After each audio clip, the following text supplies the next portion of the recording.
2016년 1월 둘째 주일부터 이 팔복의 말씀을 하나하나 살피면서 산상보훈의 말씀을 시작했는데요. 벌써 9개월째 접어들었습니다. 이제 9월 마지막 주일이면 산상보훈 강해를 마치게 될 것입니다. 산상보훈은 한마디로 예수님이 말씀하신 천국의 대헌장이라고 할 수 있습니다. 산상보훈은 마태복음 5장, 6장, 7장 이렇게 세 장으로 되어 있는데요. 마태복음 5장 1절부터 12절까지가 산상보훈의 서론에 해당이 됩니다. 이 서론은 누가 천국 백성인가? 라는 질문에 대한 답이라고 할 수 있습니다. 예수님은 팔복을 소유한 사람들이 천국 백성이다 라고 답을 하십니다. 그리고 5장 13절부터 7장 12절까지가 산상보훈의 본론에 해당하는데요. 이 본론에서 예수님께서는 천국 백성은 어떻게 살아야 하는가라는 주제를 다루고 계십니다. 먼저 천국 백성은 세상의 소금과 빛으로 살아야 합니다. 그리고 천국 백성은 천지가 없어지기 전까지 다 이루어질 하나님의 말씀을 작은 것이라도 소홀히 여기지 않고 실천하며 살아야 합니다. 또한 천국 백성은 서기관과 바리새인보다 더 나은 의를 실천하며 살아야 합니다. 예수님은 서기관과 바리새인보다 더 나은 의를 실천하는 것이 구체적으로 무엇을 의미하는지 살인, 간음, 이혼, 맹세, 복수, 원수라는 6가지 주제를 예로 들어서 친절하게 잘 설명해 주셨습니다. 그리고 이어서 예수님은 경건한 삶을 위해서 중요하게 여기는 3가지 주제, 무엇이었죠? 구제와 기도와 금식에 대해서 외식하는 가짜 경건이 아니라 진실한 진짜 경건한 삶이 무엇인지에 대해서 말씀해 주셨습니다. 또한 천국 백성들은 재물과 의식주에 대하여 어떠한 자세와 태도를 가지고 살아야 하고 또 타인을 비판하는 문제에 대해서 어떻게 해야 하는지에 대해서도 말씀해 주셨습니다. 그리고 기도 응답에 대한 하나님의 약속을 붙들고 적극적인 자세와 태도로 기도하며 살 것을 말씀하신 후에 우리가 지난주에 살펴본 대로 황금률이라는 천국 백성들의 대인관계의 원리에 대해서 말씀하셨습니다. 마지막으로 오늘부터 살펴볼 이 7장 13절부터 29절까지가 산상보훈의 결론에 해당합니다. 결론에서 예수님께서는 이 산상보훈의 가르침을 실천하는 자의 삶과 실천하지 않는 자의 삶이 어떤 결과를 초래하는지에 대해서 말씀하고 계십니다. 오늘은 이 결론 부분의 첫 번째 단락인 13절과 14절의 말씀을 가지고 좁은 문으로 들어가라 라는 제목으로 본문에서 얻는 몇 가지 교훈을 가지고 여러분과 함께 은혜를 나누도록 하겠습니다. 첫째, 어떤 문을 선택하는 자가 영원한 운명을 갈라놓게 됩니다. 인생은 끊임없는 선택의 과정이라고 말할 수 있습니다. 우리는 인생을 살면서 크고 작은 선택의 기로에 서게 됩니다. 아침에 잠을 깨우는 알람 소리를 들으며 우리는 지금 일어날지 아니면 조금만 더 잘지를 선택해야 합니다. 직장에 출근하면서 빨간 넥타이를 맬지 파란 넥타이를 맬지 선택해야 합니다. 저는 둘 중에 선택하기가 애매해서 빨간 바탕에 파란 줄이 간 넥타이를 메고 왔습니다. 직장에서 동료들과 대화를 나누며 커피를 마실지 아니면 녹차를 마실지 선택해야 합니다. 점심시간이 되어 음식점을 가서는 메뉴판을 들여다보면서 자장면을 먹을지 볶음밥을 먹을지 선택을 해야 합니다. 퇴근하고 여자친구와 만나 데이트를 하려고 할 때도 영화를 보러 가야 할지 연극을 보러 가야 할지를 선택해야 합니다. 영화를 보러 가서도 덕혜옹주를 봐야 할지 인천 상륙작전을 봐야 할지 잘 선택해야 합니다. 그런데 이런 종류의 선택은 어떤 것을 선택해도 인생을 사는데 커다란 차이가 없습니다. 자장면을 먹으면 어떻고 짬뽕을 먹으면 어떻습니까? 저는 둘 다 좋아하기 때문에 아무거나 먹어도 상관이 없습니다. 자, 그런데 무엇을 선택하느냐에 따라서 그 결과가 인생에 큰 영향을 가져온다면 이야기는 달라집니다. 가령 결혼 배우자로 이 남자를 선택할지 저 남자를 선택할지가 평생 동안 한 여자의 행복과 불행을 결정지을 수 있습니다. 한 나라의 대통령으로 이 후보를 선택해야 할지 저 후보를 선택해야 할지가 한 나라의 장래를 흥하게 하느냐 망하게 하느냐를 결정지을 수 있습니다. 이런 종류의 선택은 아무나 선택하면 어때? 결과는 마찬가지지 하는 식으로 가볍게 선택해서는 안 됩니다. 신중하게 생각해보고 따져보고 돌다리도 두들겨보고 건너가리라, 아는 길도 물어가리라는 심정으로 조심스럽게 신중하게 선택해야 합니다. 그래야 뒤늦게 땅을 치면서 후회하는 일이 발생하지 않을 것입니다. 그런데 이런 선택보다 더 신중해야 할 가장 중요한 선택의 문제가 있습니다. 그것은 바로 영원한 운명을 결정지을 선택입니다. 다시 말해서 내가 어떤 선택을 하느냐가 천국과 지옥, 영원한 미래의 운명을 갈라놓는다는 것입니다. 오늘 예수님께서는 인간이면 누구나 반드시 선택해야 할 두 개의 문을 소개하고 계십니다. 하나는 좁은 문이고 나머지 하나는 큰 문입니다. 좁은 문과 큰 문, 이 두 문 중에서 어떤 문으로 들어가길 선택하느냐에 따라 생명과 멸망, 그 결과는 하늘과 땅만큼이나 큰 차이를 가져오게 된다고 예수님은 말씀하십니다. 사랑하는 성도 여러분, 예수님은 오늘 본문에서 어떤 문으로 들어가라고 말씀하고 계시죠? 그렇습니다. 좁은 문으로 들어가라고 말씀하십니다. 왜냐하면 좁은 문이 생명으로 인도하는 문이기 때문입니다. 반대로 큰 문은 멸망으로 인도하는 문입니다. 저와 여러분은 어떤 문을 선택하시겠습니까? 물어보나 마나 당연히 생명으로 인도하는 좁은 문을 선택하실 것입니다.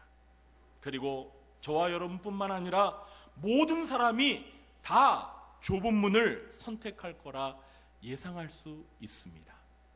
그러나 우리의 예상과는 달리 예수님은 좁은 문을 선택하는 자의 수는 많고 적고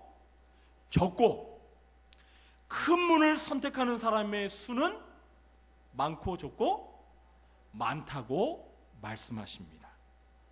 여러분, 이 회의법 중에서 다수결의 원칙이라는 원칙이 있습니다. 어떤 의견을 결정할 때 다수가 선택한 결정을 최종적인 결정으로 삼는다는 원칙입니다. 그러나 다수의 결정이 항상 옳은 것만은 아닙니다. 소수의 결정이 항상 틀린 것도 아닙니다. 때로는 소수의 결정이 옳을 수도 있고 다수의 결정이 틀릴 수도 있습니다. 그런데 만일 이 다수결의 원칙을 좁은 문과 큰 문을 선택하는 기준으로 삼는다면 정말 큰일입니다. 왜 그렇습니까?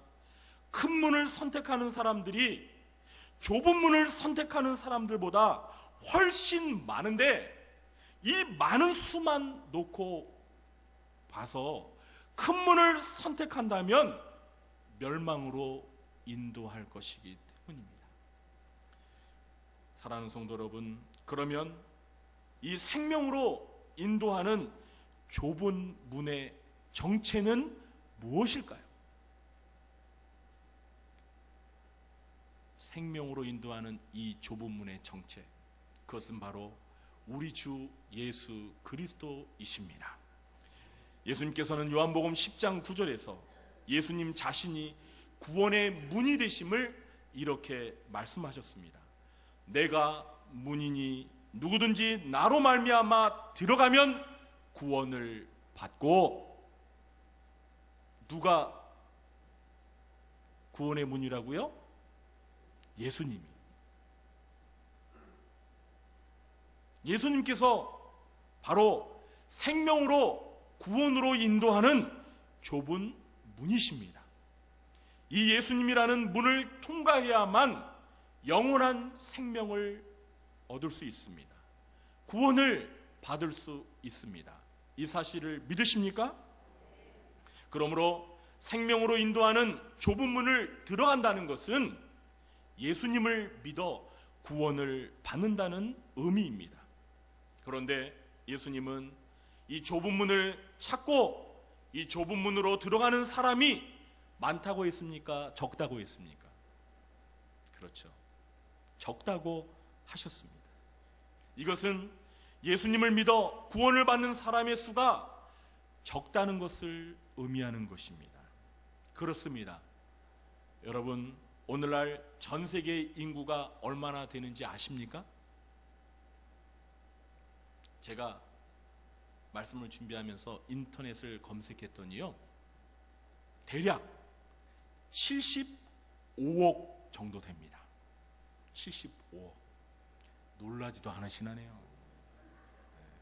75억. 정말 엄청난 수예요. 자, 그런데 이 75억 명 중에서 기독교 신자들의 수는 과연 얼마나 될까요? 나의 종교가 기독교라고 답한 사람들의 숫자는 75억 명 중에서 대략 23억 명 정도 됩니다. 23억. 75억에도 안 놀랐는데 23억쯤이야. 자, 그런데 여러분, 이 23억 명 중에서 이단들의 수도 이 안에 포함되어 있습니다. 그리고 이 23억 명 안에는요, 그냥 교회를 들락날락 형식적으로 왔다 갔다 하는 그런 형식적인 신자들도 포함되어 있습니다. 그러니까 예수님을 인격적으로 만나서 예수님을 자신의 구주로 영접하지 않고 그냥 왔다 갔다 하는 그런 사람들도 23억 명 안에 포함되어 있다는 거예요. 자, 그러면 실제적으로 정말 구원을 받은 사람들의 숫자는 23억 명보다 훨씬 더 줄어들 것입니다. 자, 어쨌든 분명한 것은 좁은 문이신 예수님을 믿어서 구원을 받아 천국으로 들어가는 사람들의 수가 그렇지 못한 사람들보다 많다, 적다? 훨씬 적다는 것입니다. 사랑하는 성도 여러분, 저와 여러분은 좁은 문으로 들어가셨습니까? 좁은 문으로 들어가셨습니까? 하나님의 아들이신 예수님만이 우리를 구원으로 인도하는 유일한 문이 되신다는 것을 여러분은 확실히 믿으십니까? 여러분께서 이 질문에 분명하게 답을 하셨다면 여러분은 좁은 문으로 들어가신 것이 틀림이 없습니다. 그러나 우리는 좁은 문으로 들어갔다는 사실로 안심하고 만족해서는 안 됩니다. 왜 그렇습니까? 아직도 좁은 문으로 들어가는 사람들의 수가 너무나 적기 때문입니다. 그러므로 좁은 문으로 들어온 우리들은 아직도 좁은 문 밖에 있는 사람들을 향해서 큰 문을 향해 들어가지 말고 좁은 문으로 들어가라고 외쳐야 합니다. 그리고 하나님의 아들 예수 그리스도께서 좁은 문이 되시며 이 예수 그리스도를 믿어야만 영생을 얻을 수 있다는 사실을 가르쳐 주어야 합니다.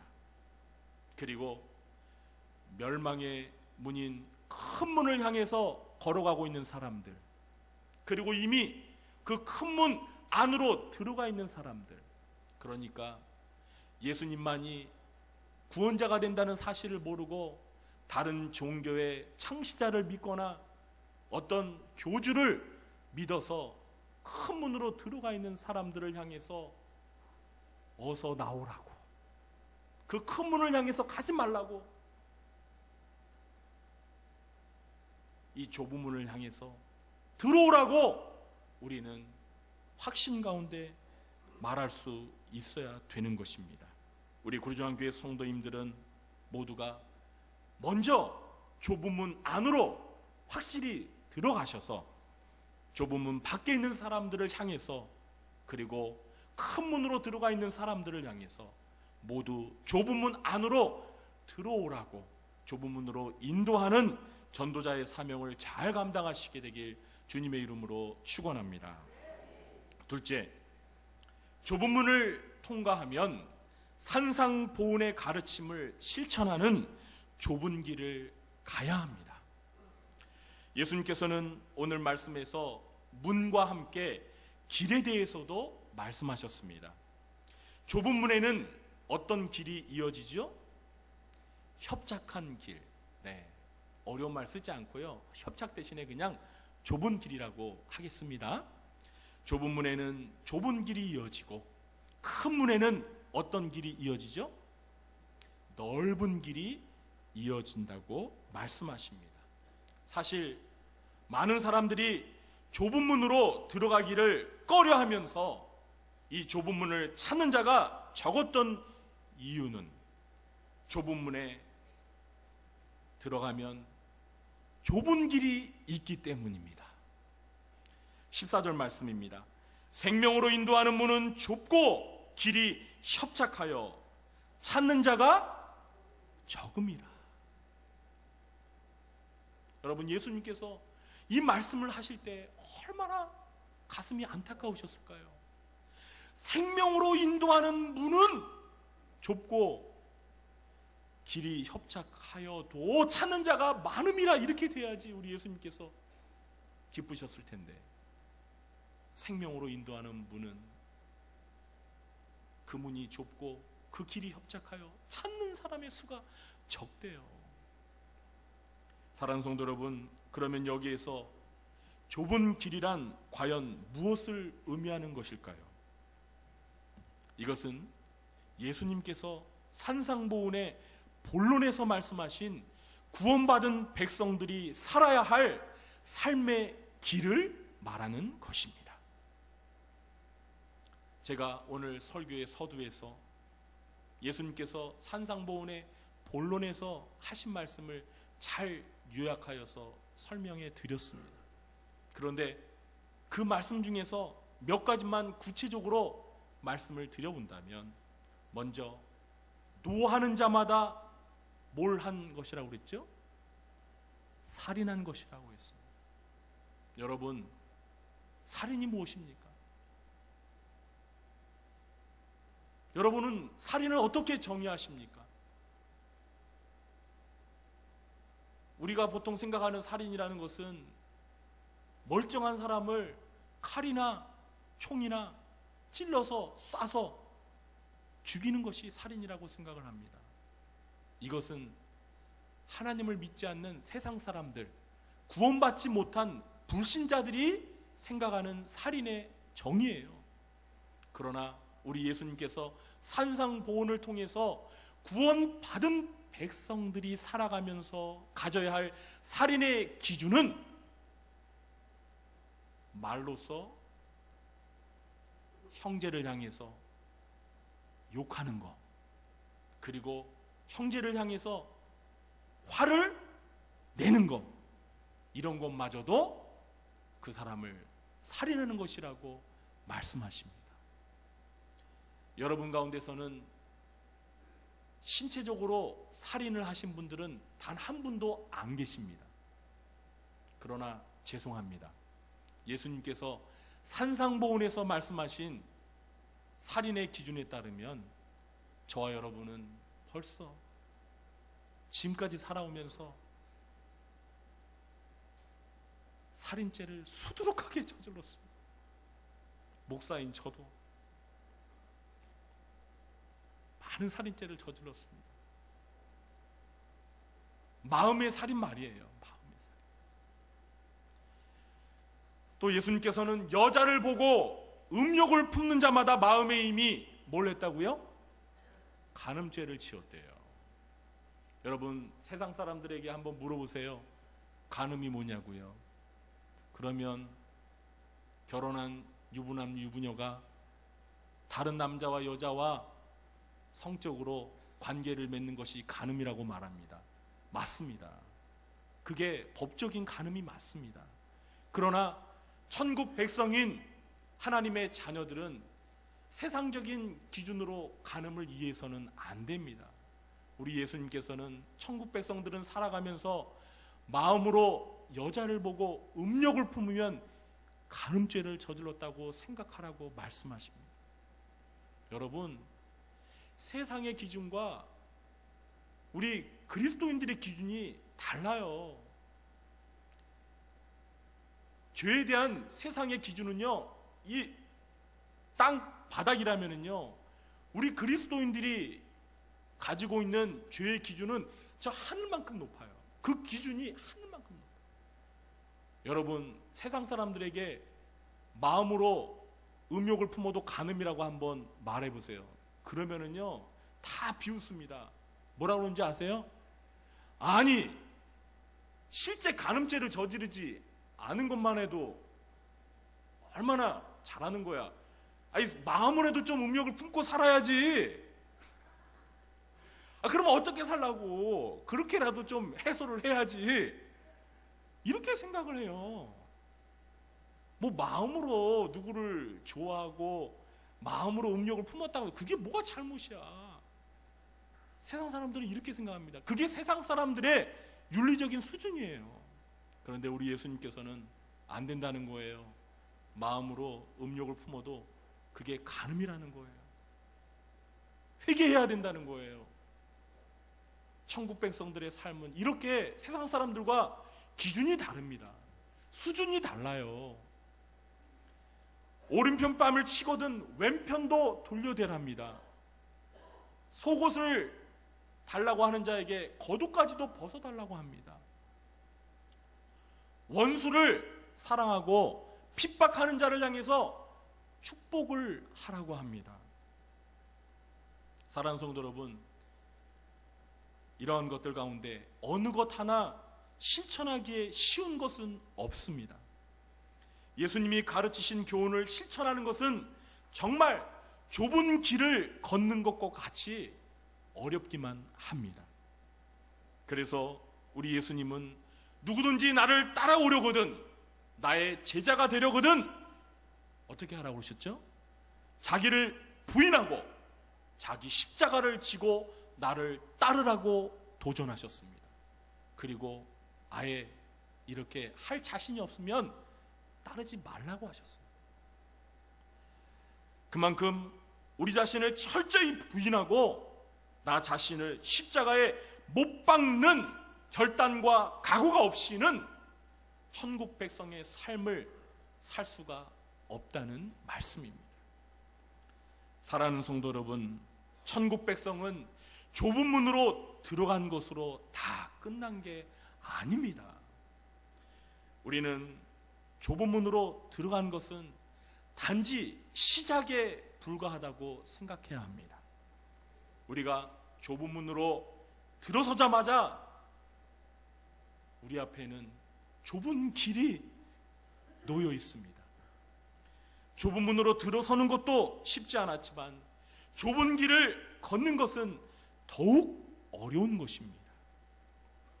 그러나 구원받은 하나님의 자녀라면, 천국 백성이라면 누구나 천국 백성다운 이 좁은 길을 마땅히 걸어가야 합니다.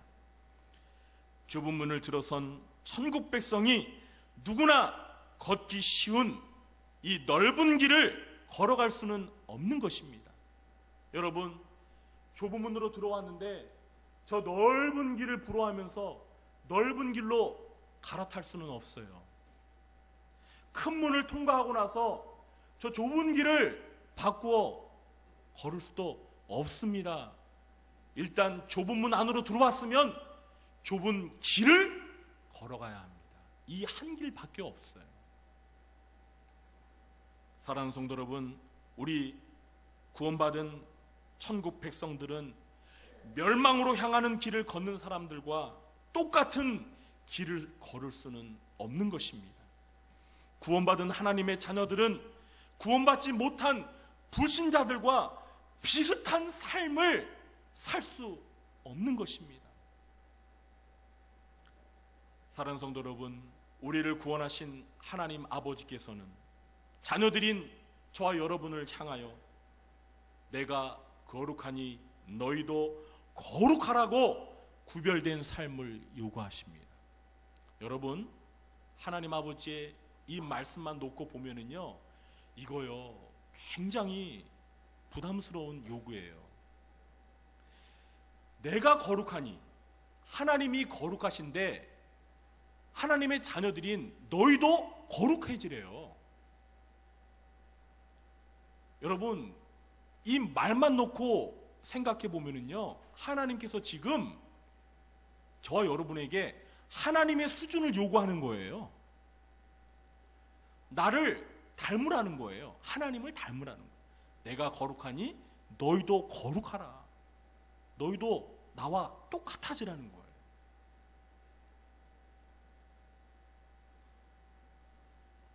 사랑하는 성도 여러분, 우리 그리스도인들은 믿지 않는 사람들과 차별된 삶을 살아야 합니다. 신자들은 불신자들과 신분이 전혀 다른 사람들입니다. 우리가 예수님을 믿기 전에 우리는 천민이었어요. 천한 사람들이었어요. 마귀의 자녀였어요. 그러나 우리가 예수님을 믿는 그 순간에 우리의 신분은 저 천민에서 갑자기 왕의 자녀로 높아진 줄 믿으시기 바랍니다. 왕의 자녀가 되었어요. 여러분, 왕의 자녀에게는 왕자와 공주 신분에 걸맞은 행동을 요구합니다. 여러분, 천민에게요 왕자처럼 살라고 요구하는 사람 없어요. 거지에게 왕자처럼 살라고 요구하지 않습니다. 그냥 거지처럼 살아. 그러나 일단 거지에서 왕자가 되면 하나님께서는 더 이상 거지처럼 살면 안 돼. 너는 왕의 자녀야. 왕자처럼 살아야 돼. 공주처럼 살아야 돼. 하나님께서는 우리가 구원받는 순간에 구원받은 자다운 높은 수준의 삶을 요구하신다는 거예요. 사랑하는 성도 여러분, 저와 여러분은 그동안 무엇을 삶의 기준으로 삼고 사셨습니까? 세상 사람들이 생각하는 그 정도의 수준과 가치관을 가지고 윤리의식을 가지고 살아오셨습니까? 그러면 잘못 사신 겁니다. 우리 그리스도인들은 우리가 구원받은 하나님의 자녀라면 이제부터 예수님께서 산상보훈에서 제시해 주신 이 삶의 표준을 가지고 우리 생각과 행동의 원칙으로 삼아야 하는 것입니다.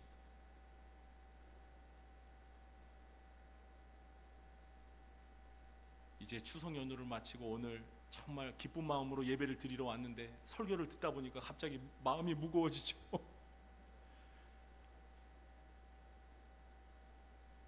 여러분, 저도 말씀을 준비하면서요, 정말 마음을 새롭게 각오를 다졌습니다. 내가 목사지만 지나온 삶을 돌이켜보니까 이 산상보훈과는 먼 삶을 살았어요. 그냥 세상 사람들보다 조금 나으면 됐겠거니 그것으로 만족했던 그런 삶을 살았던 것 같아요. 그런데 산상보훈을 보니까 세상 사람들보다 조금 나는 정도가 아니에요. 우리 주님이 저 여러분에게 요구하는 삶은요, 세상 사람들이 땅이라면 우리는 하늘과 같은 수준의 삶을 요구하시더라고요. 여러분, 그래서 이 산상보훈을 읽는 사람들 중에서 어떤 학자들은요, 이렇게 말하는 사람들도 있어요. 산상보훈을 읽어보니까 이건 도저히 사람으로서는 이 땅에서 실천할 수 없는 불가능한 것을 요구하는 것. 이거는 이상이다, 이상. 어디까지나 우리가 도달할 수 없는 이상이다, 이상. 그냥 이 이상을 놓고 우리가 그냥 이상에 도달할 수 없지만 그 이상을 향해서 노력하는 정도로 만족하면서 살아야지 이걸 어떻게 실제 살아갈 수 있느냐, 이렇게 생각하는 사람들도 있어요. 실제 학자들 중에서. 그러나 여러분, 그것은 성경을 잘못 해석하는 거예요. 여러분, 우리 예수님께서는요, 저 여러분에게 우리가 실천하지도 못하는 불가능한 것을 딱 제시하고 이렇게 살라고 요구하지 않습니다. 그거는요, 예수님께서 저와 여러분을 골탕 먹이시는 거죠. 그렇지 않습니까? 아니, 살 수도 없는 거를 살라고 요구하면 우리는 항상 그 기준에 도달하지 못하여서 항상 괴로워하잖아요. 아닙니다, 여러분. 구원받은 백성이 살 수 있기 때문에 예수님께서 이 삶의 표준을 우리에게 제시하면서 이렇게 살라고 요구하시는 거예요. 그동안 우리가 이 말씀을 듣고도 우리 삶의 기준으로 삼고 살려고 노력하지 않고 실천하지 않았기 때문에 그래요. 우리가 좁은 문으로 들어왔다고는 말하지만 우리는 살아가면서 사실은 큰 문을 들어가서 넓은 길로 가는 사람들을 부러워하며 살았어요. 그렇지 않습니까? 우리 자신을 잘 돌아보세요. 좁은 문에는 좁은 길만이 놓여 있는데 이 길로 걸어가자니 너무나 힘들어요. 그래서 쉬운 길로 가자. 뭐 예수 믿었으면 구원 받았는데 뭐 하나님의 자녀인데 뭐가 걱정이야. 그러면서 세상과 타협했어. 좁은 문은 들어왔지만 넓은 길을 걷고 있었던 것 같습니다. 사랑하는 성도 여러분, 이제는 기준이 바뀌어야 됩니다. 이제 우리는 예수님께서 산상보훈에서 제시하는 이 삶의 길을 표준으로 삼아서 이 삶을 살아야 돼요. 물론 이 좁은 길을 걸어가는 것이 결코 쉬운 길은 아닙니다. 그러나 여러분, 불가능한 길도 아니에요. 우리가 노력하고 우리가 성령님을 의지하고 이 말씀대로 살기 위해서 최선을 다하면 얼마든지 살 수 있는 길입니다. 문제는 우리가 시도하지 않고 노력하지 않고 그렇기 때문에 이 길이 나와 상관없는 길이라고 생각했던 거기에 원인이 있었던 거예요. 사랑하는 성도 여러분, 저 여러분은 오늘 이 예수님의 말씀을 잘 마음에 새기셔서 이 산상보훈의 삶을 저 여러분의 삶의 표준으로 삼고 살아가시기를 바랍니다. 사랑하는 성도 여러분, 우리는 세상 사람들과 비슷한 삶을 사는 것으로 절대 만족해서는 안 되는 사람이에요. 여러분, 세상 사람들이 저 여러분을 바라보면서 너 왜 교회 다녔는데 그렇게 사람이 달라졌냐? 야, 그렇게 살면 뭐 누가 밥을 주냐? 돈을 주냐? 아니, 적당히 살아. 너무 광신자처럼 살지 마.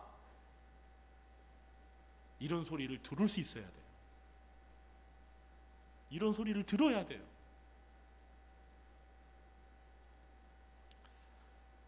이제 말씀을 맺겠습니다. 사랑하는 성도 여러분, 우리는 지난 9개월 동안 산상보훈의 가르침을 배웠습니다.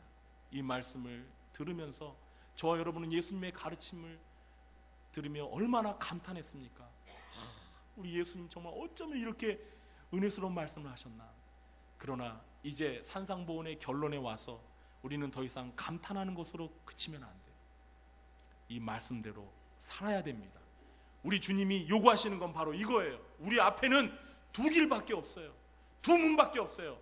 좁은 문으로 들어가든지, 그래서 좁은 길을 걸어가든지, 큰 문으로 들어가서 넓은 길로 걸어가든지, 이 선택, 이 두 가지 중에 하나를 선택해요. 양자택일입니다. 어중간하게 어정쩡한 길은 없어요. 사랑하는 성도 여러분, 오늘 말씀을 잘 마음에 새기셔서 저와 여러분이 정말 좁은 문을 들어오셨다면 우리 앞에 놓여있는 이 좁은 길, 예수님이 제시하신 산상보훈의 가르침을 실천하는 삶을 살아서 거룩하신 하나님 아버지의 거룩한 자녀로서 예수님을 닮아가며 하나님을 닮아가는 거룩한 천국 백성다운 삶을 살아가시게 되길 주님의 이름으로 축원합니다. 기도하겠습니다. 하나님 아버지, 산상보훈의 말씀을 살펴볼 수 있게 해주셔서 감사합니다. 주님이 말씀하신 이 귀한 말씀을 저희들의 마음에 새기며 이 말씀을 실천하며 좁은 문으로 들어가서 좁은 길을 걸어갈 수 있도록 도와주시옵소서. 예수님의 이름으로 감사하며 기도하옵나이다. 아멘. 일어나셔서 521장 찬송하시겠습니다.